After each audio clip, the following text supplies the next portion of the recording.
સ્વાર્થ સૂત્રનો બીજો અધ્યાય 39મું સૂત્ર આપણે પહોંચ્યા છીએ. આ સૂત્રમાં કહે છે કે પ્રદેશતો અસંખ્યેય ગુણમ પ્રાગ તેજસા, એટલે તેજસ સુધી, અને એમાં પણ સુધીમાં પ્રાગ શબ્દ વાપર્યો છે ને, એટલે તેજસ ને ઇન્ક્લુડ નથી કરવાનું. એટલે કે પેલાના જે 3 શરીરો આવશે તેજસની પેલાના, આહારક, ઔદારિક, તેજસ અને ઔદારિક, વૈક્રિય અને આહારક, અને એના પ્રદેશો એ અસંખ્ય ગુણા છે. સૂત્રનો અર્થ કહે છે કે તેજસની પહેલાના એટલે કે આહારક સુધીના શરીરો પ્રદેશોની અપેક્ષાએ અસંખ્ય ગુણ છે. એટલે શું? તો કે દરેક શરીરના પોતપોતાના પ્રદેશો હોય છે. હવે શરીરનો પ્રદેશ એક અલગ વસ્તુ થઈ ગઈ, અને શું કહેવાય કે જે છે ને એ પૂતગલના પ્રદેશ એ અલગ વસ્તુ થઈ ગઈ, પૂતગલ સ્કંધોના પ્રદેશ. કારણ કે શું થાય છે કે શરીર છે ને જ્યારે બનાવવામાં આવે છે ત્યારે રેડીમેડ જે પાર્ટિકલ્સ લેવાય છે, રેડીમેડ જે પાર્ટિકલ્સ લેવાય છે એ પાર્ટિકલ્સ થી આખું શરીર બન્યું છે. તો એ પાર્ટિકલ છે એ શરીરનો પ્રદેશ ગણાય. પછી એ પ્રદેશ એકચ્યુઅલી છે સ્કંધ, જેની અંદર એ અનંતા પ્રદેશો પડ્યા છે. કેમ કે પરમાણુ સ્કંધમાં પરિવર્તિત થાય તો પ્રદેશ ગણાય છે. પરમાણુને જે છે ને, પરમાણુ જ્યારે સ્કંધનો હિસ્સો બની જાય ત્યારે પ્રદેશ ગણાય છે. એટલે અનંતા પરમાણુઓ અથવા તો અનંતા પ્રદેશો એનાથી સ્કંધો બનેલા છે. પછી એ ભલે આહારક ના હોય, વૈક્રિય ના હોય, ઔદારિક ના હોય, તેજસ કાર્બન કોઈ પણ હોય, બરોબર છે, મનોવર્ગણા હોય, ભાષા વર્ગણા હોય, કોઈ પણ હોય, પરંતુ એ બન્યા છે કેટલા પરમાણુઓથી? તો કે અનંત પરમાણુઓથી બન્યા. અને એક કરતા બીજી વર્ગણામાં અનંતા પરમાણુઓ એડ થાય છે અને સૂક્ષ્મતા વધતી જાય છે. એટલે જે પાર્ટિકલ્સ રેડીમેડ અવેલેબલ છે જગતની અંદર, જેને ગ્રહણ કરીને આત્મા પોતાનું શરીર બનાવે છે, પછી એ ભલે ઔદારિક શરીર હોય, વૈક્રિય શરીર હોય, આહારક શરીર હોય, તેજસ શરીર હોય, કાર્બન શરીર હોય, કોઈ પણ છે, પણ એ બનાવે છે કે નથી? તો કે આવા પાર્ટિકલ્સ થી, હરેક પાર્ટિકલ્સ ની અંદર અનંત પ્રદેશો એટલે કે અનંત પરમાણુઓ છે. પણ જે પ્રદેશ રૂપે જે પરમાણુ છે એની અહીંયા વાત નથી. અહીંયા પ્રદેશ શબ્દ વાપર્યો છે કેના માટે? જે પાર્ટિકલ આપણે ગ્રહણ કરીએ છીએ, એટલે એ પાર્ટિકલ પોતે, એટલે પાર્ટિકલ પોતે સ્કંદ છે, કારણ કે અનંત પ્રદેશને બનેલો છે. એ સ્કંદ એને આપણે જે ગ્રહણ કરાય છે રેડીમેડ, એને આપણે પ્રદેશ શબ્દથી અહીંયા ઓળખવાનું છે. અને એનું કારણ પણ આગળ બતાવશે. એટલો હવે જે છે ને આના ઉપરથી હવે અર્થ સમજીએ કે તેજસની પહેલાના એટલે કે ઔદારિક, વૈક્રિય અને આહાર ત્યાર સુધીના જે શરીરો છે એ પ્રદેશોની અપેક્ષાએ એટલે પાર્ટિકલ્સની અપેક્ષાએ અસંખ્ય ગુણ છે. એટલે કે આ ઔદારિક શરીર છે, સમજો આપણું શરીર છે એ ઔદારિક શરીર છે. એ ઔદારિક શરીર કેનાથી બનેલું છે? તો ઔદારિક પાર્ટિકલ્સ થી બનેલું છે, જેને ઔદારિક સ્કંધો કહેવાશે, બરોબર છે. અને એને જ અહીંયા પ્રદેશ શબ્દથી વાપર્યું છે. પ્રદેશ શબ્દ એના માટે વાપર્યું છે. સ્કંધ જે છે, જે ગ્રહણ કરાય છે રેડીમેડ, એ પ્રદેશ થયા. એ પ્રદેશો જેટલા છે, એટલે સમજો કે હું હમણાં મનુષ્ય છું ને મારું આહારક ઔદારિક શરીર છે. હું જે દેવ થાઉં તો મારું વૈક્રિય શરીર થાય, અથવા તો નારક થાઉં તો મારું વૈક્રિય શરીર થાય. અને સમજો કે આહારક શરીર બનાવું, અગર 14 પૂર્વધર થાઉં તો આહારક શરીર બનાવું. એ આ ત્રણેય શરીર છે, એક ઔદારિક શરીર છે મારું. મારું ઔદારિક શરીર જે છે ને મનુષ્ય ભાવમાં હોઈ શકે છે, પછી તિર્યંચના ભાવમાં હોઈ શકે છે, તિર્યંચ પંચેન્દ્રિય ભાવમાં થી લઈને જે છે ને એ રિવર્સમાં જઈએ તો એકેન્દ્રિય સુધી, બરોબર છે. આ કોઈ પણ એક શરીર લે, કોઈ પણ, એ શરીરની અંદર જેટલા સ્કંધો છે, બરોબર છે, જેને આપણે પ્રદેશ શબ્દથી એટલે જેટલા પાર્ટિકલ્સ છે, એના કરતા number of particles, number of જે છે ને ઔદારિક પાર્ટિકલ્સ જેટલા છે મારા શરીરમાં, એના કરતા નંબર ઓફ વૈક્રિય પાર્ટિકલ્સ, વૈક્રિય શરીરમાં અસંખ્ય ગુણા છે. અસંખ્ય પ્લસ નથી કરવાના, ઇટ ઇઝ અસંખ્ય ટાઈમ્સ. અને એના કરતા એ આહારક શરીરની અંદર આહારકના જ પાર્ટિકલ્સ, આહારક સ્કંધો, જેને અહીંયા પ્રદેશ કીધું છે, એ કેટલા છે? તો એના કરતા એ અસંખ્ય ગુણા છે. બરાબર છે? આટલો અર્થ. હવે આ જ વસ્તુ થોડીક વિસ્તારથી આપણે ભાષ્યની અંદર કઈ છે જોઈએ. આમ તો એક્સપ્લેન કરી દીધું છે કે તેજસ શરીરથી પહેલાના શરીરોમાં, તેજસ શરીરથી પહેલાના શરીરોમાં એટલે કે પેલા 3 શરીરોમાં પછીનું શરીર પ્રદેશોની અપેક્ષાએ અસંખ્ય ગુણ છે. શરીર અસંખ્ય ગુણ છે એટલે અસંખ્ય શરીરો છે એમ નહીં લેવા. પ્રદેશોની અપેક્ષા એટલે કે પ્રદેશો અસંખ્ય ગુણ છે એમ લેવાના. બરાબર છે? એટલે પ્રદેશોની અપેક્ષાએ અસંખ્ય ગુણ છે એટલે શરીરનું જે છે ને ક્વોન્ટિટી અસંખ્ય ગણી છે. કોની અપેક્ષાએ? પ્રદેશોની અપેક્ષાએ.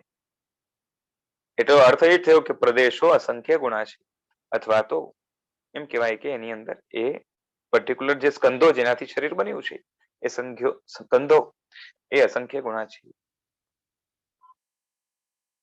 એટલે લખ્યું ઔદારિક શરીરના જેટલા પ્રદેશો હશે એના કરતા વૈક્રિય શરીરના પ્રદેશો અસંખ્ય ગુણા છે.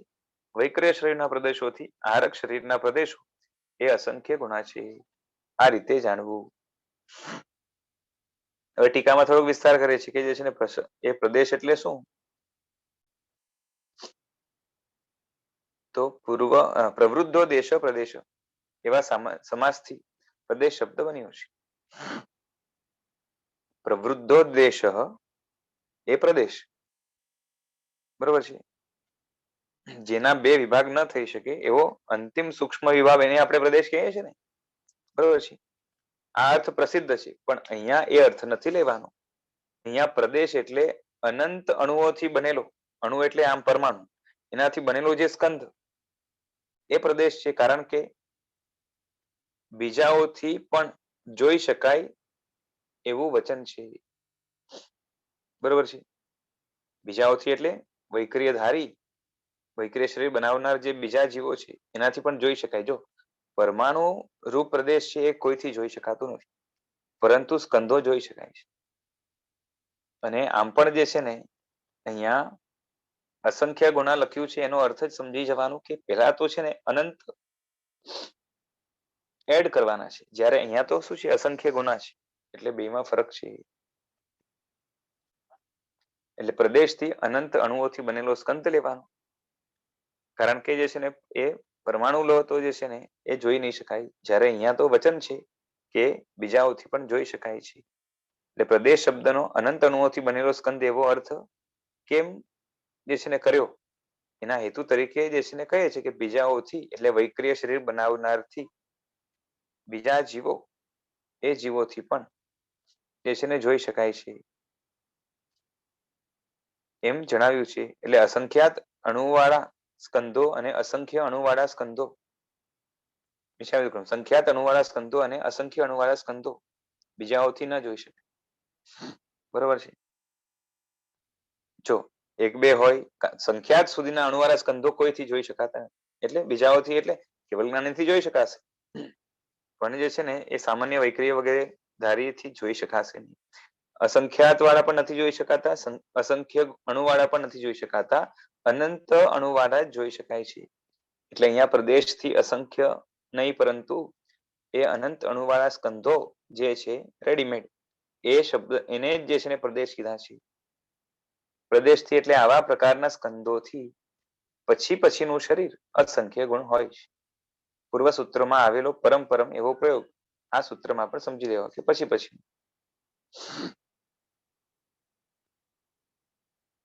અને અહીંયા પ્રાગ શબ્દ છે, પ્રાગ તેજસ એટલે તેજસની મર્યાદાથી, એટલે કે પ્રાગ શબ્દ જ્યારે વપરાતો હોય ત્યારે પ્રાગ જેને લીધું હોય એને ઇન્ક્લુડ નહીં કરવાનું, એક્સક્લુઝિવ. તો તેજસને એક્સક્લુડ કરીને તેજસ સુધીના, બરોબર છે? હવે તેજસ સુધીના લેવાના છે, પણ તેજસને એક્સક્લુડ કરવાના છે, એટલે બાકીના 3 વધ્યા, પેલા 3. આ પ્રમાણે સૂત્રનો સમુદિત અર્થ છે. અવયવ અર્થને તો ભાષ્યકાર તેષ્ટામ ઇત્યાદિથી કહે છે. તે ઔદારિક વગેરે 5 શરીરોમાં પછીનું શરીર પ્રદેશથી અસંખ્ય ગણું હોય છે. બરોબર છે? પ્રદેશથી કેવું છે? તો કે અસંખ્ય ગણું હોય છે. એટલે અસંખ્ય ગુણા એમાં પ્રદેશો છે. આ રીતે સમજી લેવાનું. અહીં ભાવાર્થ આ છે, ઔદારિક શરીર બનાવવા માટે ગ્રહણ કરવાને યોગ્ય જે સ્કંદ છે એ અનંત પ્રદેશ વાળો હોય છે. એ અનંત પ્રદેશ વાળા એક સ્કંદને જ્યારે અન્ય અનંત અણુવાળા અસંખ્ય સ્કંદોથી બરોબર છે ગુણવામાં આવે, એટલે અસંખ્ય ટાઈમ્સ કરવામાં આવે, તે સ્કંદ વૈક્રિય શરીર બનવા માટે, વૈક્રિય શરીર, વૈક્રિય અણુ નહીં, એટલે વૈક્રિય સ્કંદ નહીં, વૈક્રિય સ્કંદ છે ને એ જે છે ને આના કરતા એ અસંખ્ય ગુણા છે, બરોબર છે. એટલે વૈક્રિય શરીર બનાવવા માટે જે છે ને વૈક્રિય વર્ગણાના જ પૂતગલો એ કેટલા લાગશે, તો કે એટલે સ્કંદો કેટલા લાગશે, તો કે આહારક શરીર બનાવવા માટે જેટલા લાગ્યા હતા એના કરતા અસંખ્ય ગણા લાગશે. એ પ્રમાણે વૈક્રિય શરીર બનવા માટે ગ્રહણ કરવાની યોગ્ય અનંત અણુવાળા જે સ્કંદો છે, જ્યારે અન્ય અનંત અણુવાળા અસંખ્ય સ્કંદોથી ગુણવામાં આવે એવા છે, બરોબર છે. અન્ય અનંત અણુવાળા જે છે ને એવા અસંખ્ય સ્કંદોથી એને ગુણવામાં આવે ત્યારે તે સ્કંદ આહારક શરીર બનવા માટે ગ્રહણ કરવાની યોગ્ય બને છે. એટલે ઇન શોર્ટ જે છે ને એ અસંખ્ય ટાઈમ્સ કરવાનું આવશે, એટલા એ શું કહેવાય કે સ્કંદોથી, જેને પ્રદેશ શબ્દથી આપણે વાંચીએ છીએ, તો એવા પ્રદેશોથી એટલા એ ટાઈમ્સ પ્રદેશોથી એ આહારક શરીર બને છે. તેજસથી એવા પ્રયોગથી મર્યાદાને બતાવે છે. આ સૂત્રથી એ બનાવેલો નિયમ સર્વ શરીરો માટે નથી, બરોબર છે. તેજસ સુધી મર્યાદા બાંધે છે, એટલે તેજસ અને કર્મ માટે જુદો નિયમ આવશે. એટલે કીધું કે 3 શરીરમાં છે આવું, એટલે તેજસ સુધીના, એમાં તેજસને એ ઇન્ક્લુડ નથી કર્યું. આ જ અર્થને સ્પષ્ટ કરતા ભાષ્યકાર કહે છે કે ઔદારિક ઇત્યાદિ ઔદારિક શરીરના પ્રદેશોથી, એટલે પૂર્વોક્ત અનંત પરમાણુ વાળા જે સ્કંદો છે એ પ્રદેશ છે, બરોબર છે.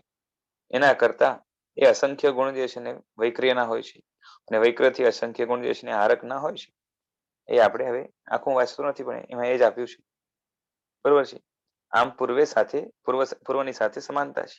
અહીં સર્વત્ર પ્રદેશોથી, એટલે તે શરીરને યોગ્ય જે સ્કંદ છે એ જ પ્રદેશ છે, બરોબર છે. પરમાણુ નથી લેવાના, કારણ કે પરમાણુઓને ગ્રહણ કરવામાં તાત્વિક અર્થનો અસંભવ છે. કેમ કે શું થશે, પરમાણુ ક્યારે ગ્રહણ થતું નથી, ગ્રહણ શું થાય છે, સ્કંદ જ થાય છે, અને એને જ આપણે અહીંયા પ્રદેશ શબ્દથી ગણવો જોઈએ. વળી પરમાણુઓ શરીર બનાવવા માટે ગ્રહણ કરવાની યોગ્ય નથી, બરોબર છે. ગ્રહણ કોઈ જે છે ને કોઈએ પરમાણુઓ ગ્રહણ કરીને શરીર બનાવ્યું એવું બનતું નથી, અને આમ પણ જે છે ને સીધા ગ્રહણ કરી શકાતા નથી છદ્મસ્ત દ્વારા, અને જેનો જન્મ થાય એ તો છદ્મસ્ત હોય જ છે.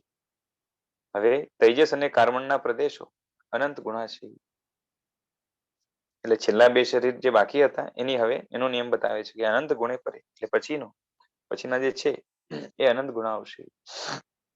એટલે આહારકની અંદર જે સ્કંદો છે પ્રદેશ રૂપે, એના કરતા એ તેજસમાં અનંત ટાઈમ્સ, એટલે આપણા શરીરની અંદર એ જો હમણાં હાલમાં છે ને આપણે 3 શરીર છે, તો ઔદારિક શરીર છે એના કરતા અસંખ્ય ટાઈમ્સ વધારે, બરોબર છે. અનંત પરમાણુ વાળા સ્કંદો એવા કેટલા, તો કે અસંખ્ય ટાઈમ્સ વધારે એ સ્કંદો વૈક્રિય શરીરમાં હોય છે. વૈક્રિય કરતા અસંખ્ય ટાઈમ્સ વધારે આહારક શરીરમાં હોય છે, અને એના કરતા પણ અનંત ગુણા વધારે હાલમાં રાઈટ નાઉ તેજસ શરીરમાં છે, અને એના કરતા પણ અનંત ગણા વધારે એ કાર્બન શરીરમાં હોય છે, બરોબર છે. એટલે આત્મા ઉપર કર્મનો જથ્થો સૌથી વધારે છે, બરોબર છે. જથ્થો કાર્બન વર્ગણાનો પણ સૌથી વધારે છે, અને એની અંદર એ પરમાણુઓ પણ જે છે ને બાકી બધી વર્ગણાઓ કરતા એ ઘણા ઘણા વધારે છે, અનંતા વધારે છે. હવે ભાષ્યાર્થ કહે છે કે પછીના એટલે છેલ્લા તેજસ અને કાર્બન એ 2 શરીરો એ પૂર્વના શરીરના પ્રદેશોથી અનંત ગુણ પ્રદેશ વાળા છે, એટલે આ રક્ત કરતા તેજસની અપેક્ષા જે છે પ્રદેશની અપેક્ષા અનંત ગુણ છે, અને તેજસ કરતા પ્રદેશની અપેક્ષા કાર્બન છે એ અનંત ગુણ છે.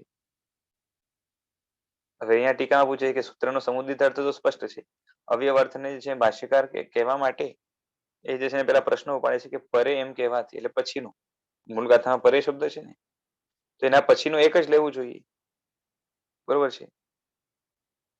સોરી, અહીંયા પૂછે છે કે પરે એમ કહેવાથી બે શરીર લેવાના છે સમજાઈ જાય, તો દ્વિ શબ્દ કેમ વાપર્યો? તો એ જ છે કે જે છે ને પરે એવો પ્રયોગ પ્રથમા દ્વિવચન પણ જે છે ને સમજાય. પરે શબ્દ છે ને પ્રથમા દ્વિવચનમાં પણ હોય અને સપ્તમી વિભક્તિના જે છે ને એક વચનમાં પણ સમજાય. હવે એક વચનમાં સમજાય તો એમ લાગે કે પછીનો જે એક છે એ જ લેવાનો, પણ એવો અર્થ ન કરે, બરોબર છે. પરંતુ એ દ્વિવચન કરે માટે દ્વિ શબ્દ વાપરવો જરૂરી હતો, બરોબર છે. કેમ કે એક વચનનો અર્થ પણ જે છે ને સપ્તમી વિભક્તિના અર્થમાં થાય છે. એટલે એ એક વચન ન સમજી લે, કેમ કે એક વચન સમજે તો એના પછીનો ખાલી એક જ લેવાનો આવે, કયો? થઈ જશે, કર્મણને મૂકી દેવાનું આવે. પરંતુ એવું નથી, કારણ કે એના પછીના સૂત્રની અંદર કર્મણ વગેરેનો ઉલ્લેખ નથી. અહીંયા જ જે છે ને એને ઇન્ક્લુડ કરવાના છે, માટે દ્વિવચન જરૂરી છે. છેલ્લા બે શરીરો લઈ લેવાના છે, અનંત અનંત ગુણા છે અહીંયા બતાવવું છે એક સાથે જ, અને માટે દ્વિ શબ્દ વાપર્યો એ બરોબર કર્યું, બરોબર છે. હવે એ કહે છે કે પરે પ્રયોગથી કયા બે શરીર સમજવા એની સ્પષ્ટતા માટે કહે છે તેજસ અને કર્મણ. પુરુષમાત પૂર્વત એ પ્રમાણે વિપ્સામાં વ્યાપ્તિને કહે છે કે પૂર્વે પ્રદેશ શબ્દનો જે અર્થ થયો એ જ અર્થ અહીંયા પણ લેવા, બરોબર છે. અનંત પરમાણુ જે સ્કંદ છે એ અનંત પરમાણુ વાળા સ્કંદને જ પ્રદેશ તરીકે અહીંયા લેવાનો છે. આથી બે શરીર, આ બે શરીર છે, કેમ કે એ જ ટોપિક કન્ટિન્યુ છે એટલે અર્થ બદલાવવાની જરૂર નથી. પ્રદેશ ત્યાં જે અર્થમાં વાપર્યો છે એ જ અર્થમાં અહીંયા વાપરવાનું છે. અને એ બે શરીર જે છે ને અનંત ગુણા પ્રદેશો વાળા છે. એક કરતા બીજો બીજા એ જે છે ને એટલે એના કરતા એટલે એના પહેલાના જે હતા એના કરતા તેજસમાં એ અનંત ગુણા છે અને તેજસ કરતા કર્મણના. આના સ્પષ્ટ અર્થને જ કહે છે કે આહારક શરીરથી તેજસ શરીર પ્રદેશોથી અનંત ગુણ છે, અને આહારક શરીરને યોગ્ય સ્કંદને અનંત પરમાણુ વાળા અનંત સ્કંદોથી ગુણવાથી તેજસ શરીર બનાવવા માટે ગ્રહણ કરવા માટે યોગ્ય બને છે. પ્રદેશત ઇતિ અનંત અણુવાળા અનંત પ્રદેશોથી અનંત ગુણા છે એમ ફળનો નિર્દેશ છે. એટલે અનંત અનંત થઈ ગયા ને, કેમ કે એક એકમાં અનંત છે, એક એકમાં અનંત વધારે છે અને પાછી અનંત ગુણા થઈ ગયા. આ પ્રમાણે તેજસ શરીરથી કર્મણ શરીર અને અનંત એ જે છે અનંત ગુણ છે એ પ્રમાણે શરીરના અવયવો અનંત ગુણ છે એમ ભાવના કરવી. કેમ કે અવયવ રૂપ જ છે ને, એક હિસ્સો જ છે ને, પ્રદેશો શું છે? શરીરના હિસ્સા રૂપ છે. એટલે હિસ્સા જ જે છે ને અનંત ગણા છે એમ સમજવું, વિચારવું. હવે આગળ કહે છે કે તેજસ ને કર્મણમાં વિશેષતા શું છે? તો કે તેજસ અને કર્મણ શરીર એ પ્રતિઘાતથી રહિત છે, બરોબર છે. આમ પ્રતિઘાત એટલે અથડામણ પણ થાય, એકબીજાને નુકસાન પહોંચાડવા રૂપ જે છે ને એ આઘાત રૂપે પણ થાય, પરંતુ અહીંયા એવો અર્થ નથી. શું અર્થ છે જોઈએ કે તેજસ અને કર્મણ એ બે શરીર લોકાંત સિવાય સર્વત્ર પ્રતિઘાતથી રહી છે. એટલે શું કે લોકાંતની બહાર રે જ આ શરીર જે છે ને નથી, ત્યાં જતા નથી અને નથી પણ, અને એના સિવાય જે છે ને આખા 14 રાજલોકમાં આ શરીરનો જે છે ને ક્યાંય ગેપ આવે એવું નથી. બધી જ જગ્યાએ આ બે શરીર છે ને છે, બરાબર છે. કેમ કે બાકીના શરીરો છે ને એ ત્રસ નાડીની અંદર મળશે, પણ લોકાંતે એ છે ને જશે એવું નથી. એટલે ત્રસ નાડીની બારે એમને જે છે પ્રતિઘાત છે કાં તો ગેપ પડી જશે, બરોબર છે. જો લોક એ ત્રસ નાડીની બહાર જઈ શકે એવી શક્તિ હોઈ શકે છે, વૈક્રિય વગેરે જે છે ને એ શક્તિઓ વાળા માટે કાં તો બીજા માટે, પરંતુ જાય જ એવો નિયમ નથી અને હંમેશા હોય એવો નિયમ નથી. એટલે એમાં એ આંતરું નહીં પડે, કન્ટિન્યુઅસ બધી જગ્યાએ આ બાકીના શરીરો રહેશે એવું બનતું નથી, પણ આ બે શરીર તો સર્વત્ર છે જ.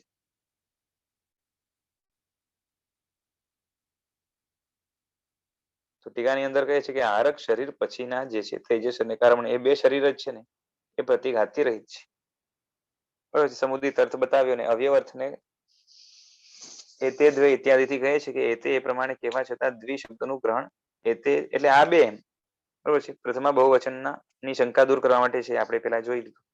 તેજસ અને કર્મણ શરીર લોકાંત સિવાય, બરોબર છે, લોકાંત સિવાય લોકના બીજા આદિ સર્વ સ્થળે પ્રતિઘાત રહિત છે. એટલે બધી જગ્યાએ છે, ખાલી લોકના અંતે જે છે ને સ્ટોપ થઈ જશે, બરોબર છે, ત્યાં આગળ નથી જઈ શકતા.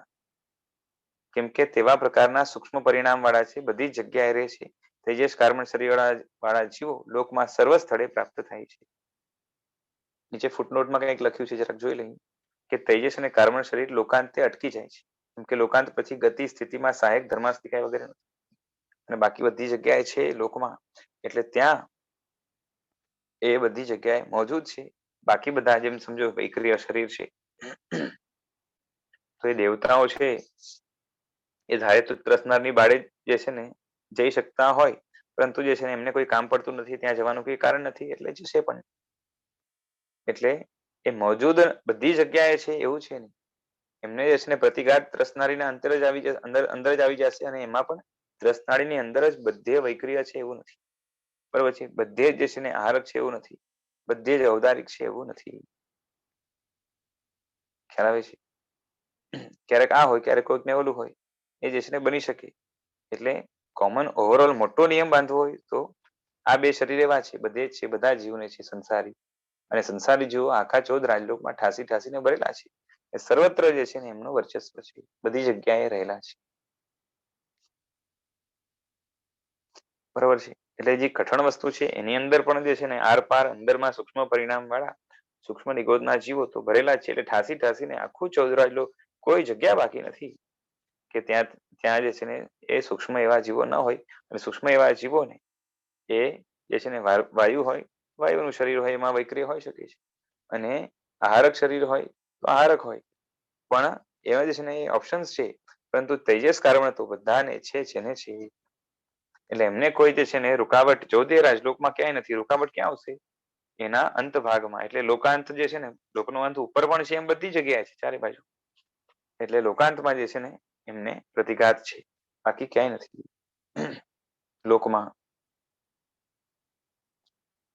હવે પાછી આ બે શરીરની જ વિશેષતા બતાવે છે કે આ બે શરીર જીવની સાથે અનાદિથી સંબંધ વાળા છે. બરોબર છે. તેજસ અને કર્મણ શરીર કેવા છે? હવે એમાં અનાદિ સંબંધનો અર્થ શું? તો કે પરંપરાથી. પાછું કોઈ એવો કર્મ નથી કે કોઈ એવો તેજસનો પાર્ટિકલ નથી જે અનાદિકાળથી આપણા ઉપર હોય ને હમણાં સુધી. કારણ કે નિયમ જ છે કે પૂતગલ આત્મા ઉપર કે ક્યાંય પણ એક જ જગ્યાએ અસંખ્ય કાળથી વધારે રહી શકે નહીં. જ્યારે આત્માનો આજ સુધી એ અનંતો કાળ અનંતવાર વીત્યો છે. અને માટે એમાં જે છે ને કર્મ પણ જે છે ને બદલાયા છે. તેજસ શરીર પણ જે છે ને બદલાયું છે. એટલે એમાં પાર્ટિકલ્સમાં ફેરફાર થયા, જૂનું જાય નવું આવ્યા કરે. પણ ક્યારેય પણ તેજસ અને કાર્બનનો વિયોગ થયો એવું નથી બન્યું. એટલે સંયોગ હંમેશા રહ્યો છે, કોઈને કોઈ પ્રકારે તેજસ અને કાર્બનનો આત્માની સાથે. ભાષ્યમાં પણ એ જ બતાવે છે કે તેજસ અને કાર્બન બે શરીરની સાથે જીવનો સંબંધ અનાદિથી છે. તેથી એ બે શરીરો અનાદિ સંબંધ વાળા છે એમ કહી શકાય. હવે ટીકાની અંદર શું કહે છે જોઈએ. કે જેને આદિ નથી એને અનાદિ કહેવાય. જેને બિગનિંગ નથી, શરૂઆત નથી. અને સંબંધ એટલે સંયોગ. અહીંયા સંબંધનો અર્થ સંયોગ કર્યો છે. સંસારી જીવોને એની સાથે જે છે ને જે બેનો પરસ્પર સંબંધ છે. બરોબર છે. કોનો? તેજસને કારણે એ અનાદિ સંબંધ. સૂત્રમાં ચ શબ્દ સંબંધના વિકલ્પ માટે છે. ત્યાં પ્રમાણે કે જે છે ને સંબંધ અપેક્ષા એ જે છે અનાદિ છે. અને અપેક્ષા એ તો સાદી છે. કેવી રીતે? તો કે પ્રવાહથી અનાદિ સંબંધ છે, વ્યક્તિથી નહીં. એટલે કે એક એક પર્ટિક્યુલર કર્મથી નહીં. બરોબર. કોની જેમ? તો કે અતીત કાળની જેમ. બરોબર છે. અતીત કાળ પ્રવાહની અપેક્ષા અનાદિ છે. બાકી એક એક સમય લેશો તો જે છે ને ખતમ થઈ ગયું છે. જે સમય જે છે ને એનો સ્પર્શ હોય એ સમય તો પૂરો થઈ ગયો. એટલે સમય આવલિકા વગેરે જે છે ને વર્ષ, તો એ વર્ષો પૂરા થઈ ગયા. પણ અતીત કાળ છે એનો પ્રવાહ જે છે ને એ અનાદિથી હમણાં સુધી છે.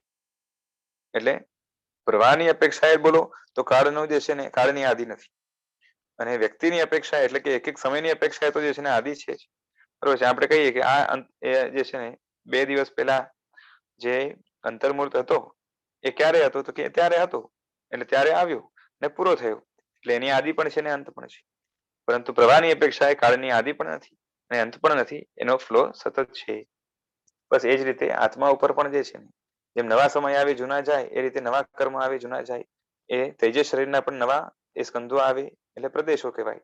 એ અને જૂના જાય આ રીતે બનતું હોય છે.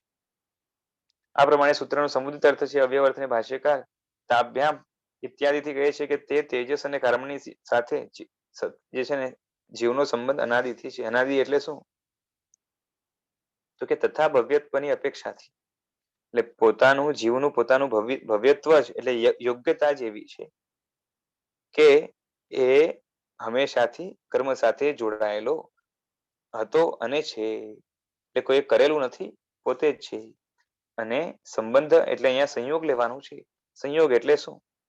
બરોબર છે. સંબંધ એટલે એમ સાવ બંધાઈ જવું, ક્યારેય છૂટા ના પડવું એવું નથી. પરંતુ અહીંયા સંયોગ છે, કેમ કે બે અલગ અલગ વસ્તુઓ છે. આત્મા ને કર્મ, આત્મા ને તેજસ. બરોબર છે. આમાં જીવત્વનું દ્રષ્ટાંત છે કે જીવની કર્મબંધની યોગ્યતારૂપ જીવત્વ. બરોબર છે. અહીંયા જીવત્વ કયું લેવાનું છે? કર્મ સંબંધની યોગ્યતારૂપ જે જીવત્વ છે. બરોબર છે.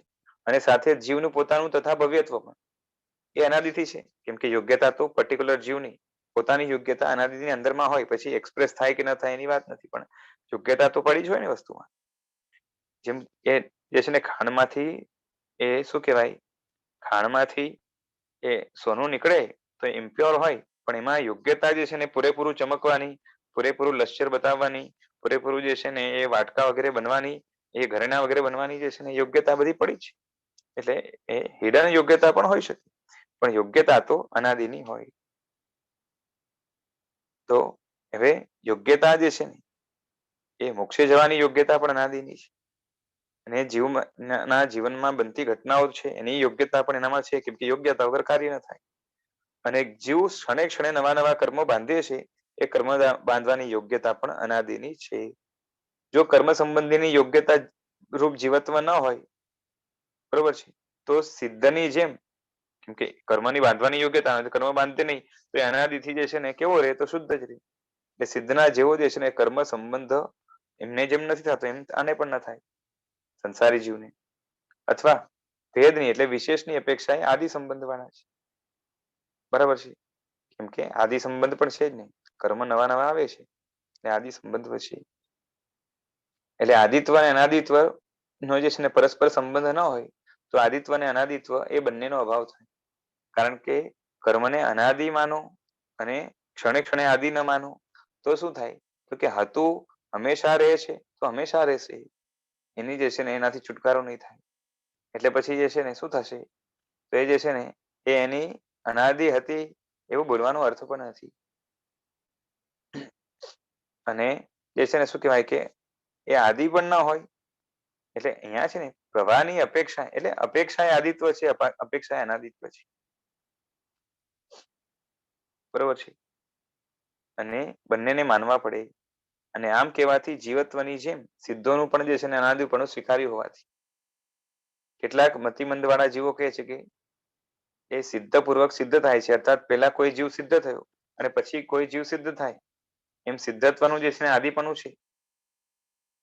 પણ એ સિદ્ધત્વનું આદિપણું પણ જે છે ને એ શું કહેવાય, વ્યક્તિની અપેક્ષાએ છે. બાકી પ્રવાહની અપેક્ષાએ તો સિદ્ધનું જે છે, સિદ્ધની પેલા સિદ્ધ, સિદ્ધની પેલા સિદ્ધ, એવું કોઈ છેડો નહીં આવે. એટલે એ સિદ્ધનું પણ જે છે ને અનાદિપણું તો છે. બરાબર છે. એટલે કોઈ એમ કે જે છે ને એ કોઈને કોઈ સિદ્ધ પેલા થયું અને પછી જે છે ને બીજા સિદ્ધ થવાની શરૂઆત થઈ.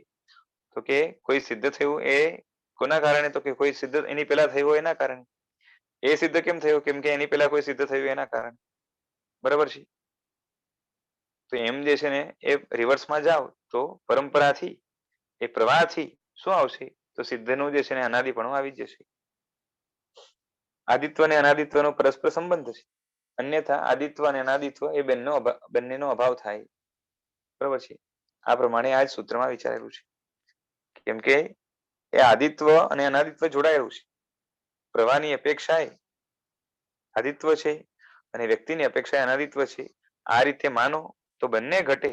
અને આમાંથી જે છે ને શું કહેવાય, એ આ રીતે ન માનો તો બંનેનો અભાવ થાય. આદિત્વ પણ ન ઘટે અને અનાદિત્વ પણ ન ઘટે. હવે આગળ કે સર્વસ્ય એટલે તેજસ અને કાર્બન શરીર સંસારી સર્વ જીવોને હોય છે, બધા જીવોને સદા હોય છે. બરોબર છે. અને એનો અભાવ થાય તો મોક્ષ થઈ જાય. એટલે તેજસ અને કાર્બન એ બે શરીરો સર્વ સંસારી જીવોને હોય છે. અન્ય આચાર્યો નયવાદની અપેક્ષાએ કહે છે કે એક કાર્બન જ શરીર અનાદિ સંબંધ વાળું છે. એટલે હવે બીજા એંગલથી કહે છે કે અનાદિ સંબંધ વાળું એક કર્મણ શરીર જ છે. તે જ એકની સાથે જીવનો અનાદિથી સંબંધ છે. એટલે આ એક જ શરીર છે જેની સાથે જીવનો અનાદિથી સંબંધ છે. એટલે શું કરે છે હવે અહીંયા? તો કે જે છે ને તેજસ શરીર છે એ ખાવાના પાચન રૂપે છે, એ કર્મણનો જ હિસ્સો છે એમ ગણીને એ બેને એક કરી દીધું. અને જ્યારે વિશેષ લબ્ધિ ફરવવાની હોય, સ્પેશિયલી તેજસ બુદ્ધલો ગ્રહણ કરીને છોડવાના આવે, પછી ઉપકાર માટે શીતલેશિયા રૂપે, અપકાર માટે જે છે ને એ તેજોલેશિયા રૂપે, બરાબર, અનુગ્રહ માટે, સોરી, એ બસ અપકાર માટે, અથવા તો એ બીજા પણ કોઈક ઉપયોગ હશે. એટલે એ અપેક્ષાએ એ તેજસ જે લબ્ધિ છે એનો ત્યારે ઉપયોગ છે, એ અપેક્ષા એ તેજસ શરીરને જે છે ને તેજસ તરીકે ગણી અને બાકી જઠરાગ્નિ રૂપ અંદરના ખાવાના પાચન રૂપ જે તેજસ શરીર છે, પાચનમાં મદદ રૂપ જે તેજસ શરીર છે એને કર્મણ શરીરની સાથે જ ગણી લેવાનું. તો એ અપેક્ષા એ રીતે થાય. એટલે તો એ જે છે ને બે નો એક થઈ ગયું. અને લબ્ધિનો ઉપયોગ તો ક્યારેક ક્યારેક જ હોય છે અને બધા કરે એવું જરૂરી નથી. બરોબર છે? એટલે તેજસ તો લબ્ધિની અપેક્ષા વાળું છે. તેજસ લબ્ધિ બધા જીવોને ના હોય, କିନ୍ତୁ કોકને જ હોય. એટલે તેજસ શરીર કોઈના પર ક્રોધ થાય તો શાપ આપવા માટે ઉષ્ણ કિરણો છોડે, કોઈ ઉપર મહેરબાની થાય તો અનુગ્રહ કરવા માટે શીત કિરણોને છોડે. અથવા તેજસ શરીર જે છે ને એ મણિ, અગ્નિ, જ્યોતિષ વિમાનોની જેમ દેદીપ્યમાન પ્રભા સમૂહની છાયાની જે છે ને ઉત્પન્ન કરે છે. એ પ્રભાવ વાળો જે છે ને એ એને પ્રભા પેદા કરે છે. એટલે એ તેજસ શરીર લેવાનું, જઠરાગ્નિ રૂપ તેજસ શરીર નહીં લેવાનું. એ જો લેશું આ રીતે, એને જે છે ને કર્મ સાથે એક કરી દેશું, એ બંને એક જ છે કર્મરૂપ, તો પછી વાંધો નહીં આવે. તો એક જ જે છે ને શરીર એ અનાદિનું છે, હંમેશાથી છે, પ્રવાહની અપેક્ષાએ એમ કહી શકાશે.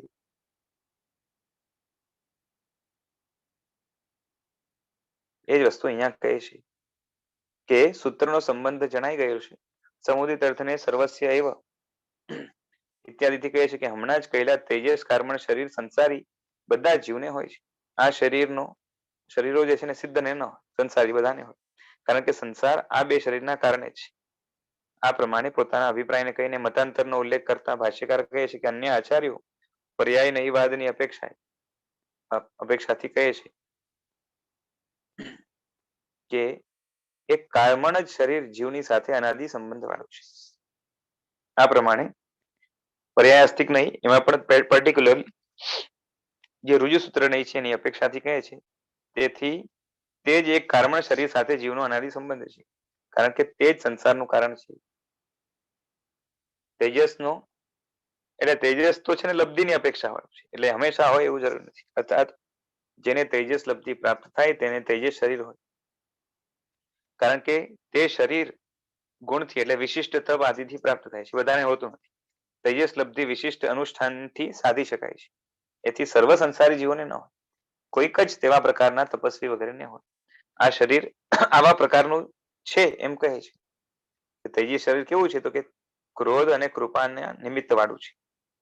જેમને શ્રાપ કે અનુગ્રહ કરે છે. બરોબર છે? ક્રોધ આવે તો શ્રાપ કરે, બીજાને બાળી નાખે, અને કૃપા કરે તો અનુગ્રહ કરે, ઠંડો પાડે. તેવા જીવોને સન્મુખ કરીને તેજો નિગ્રહ એટલે તેજને, તેજો લેશિયાને છોડવાનું, અને ઠંડા કિરણો એટલે શીત કિરણોને છોડવાનું, લેશિયાને છોડવાનું કાર્ય કરે છે. એ ભાવાર્થ આ છે કે જેને તેજસ લબ્ધિ પ્રાપ્ત થઈ હોય તે જીવ પોતાની જેના ઉપર ક્રોધ થયો હોય તેવા જીવ ઉપર જે છે ને એ ઉષ્ણ તેજો લેશિયા મૂકે, તથા પોતાને જેના ઉપર અનુગ્રહ કરવાની ભાવના થાય તેના ઉપર શીત કિરણો ફેંકે, શીત લેશિયા મૂકે. તેમાં કોપના આવેશથી જે છે ને શું છે કે લૌકિક મુનિને એ વૈશ્યાયન તાપસે ગોશાળા ઉપર તેજોશિયા મૂકી દે ને, બરોબર છે? અને અતિશય કૃપા કરવાના કારણે ભગવાન મહાવીરે ગોશાળા ઉપર શું કર્યું?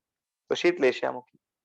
તથા રાજરીછનું ઇત્યાદિ તથા તેજસ શરીર દેદીપ્યમાન પ્રભામંડળની જેમ આભા ઉત્પન્ન કરે છે. એટલે જેનામાં આવું તેજસ શરીર હોય તો એક આભા ઉત્પન્ન થાય, એક તેજ ઉત્પન્ન થાય. હવે કોઈ પૂછે છે કે પ્રભા દેદીપ્યમાન જ હોય તો દેદીપ્યમાન પ્રભા કહેવાની શું જરૂર છે? પ્રભા છે તો કે છે કે પ્રભા દેદીપ્યમાન હોય જ એવું જરૂર નથી. કેમ કે મલિન પ્રભા પણ હોય. બરોબર છે? પ્રભા એટલે એક જાતની જે છે ને ઓરા.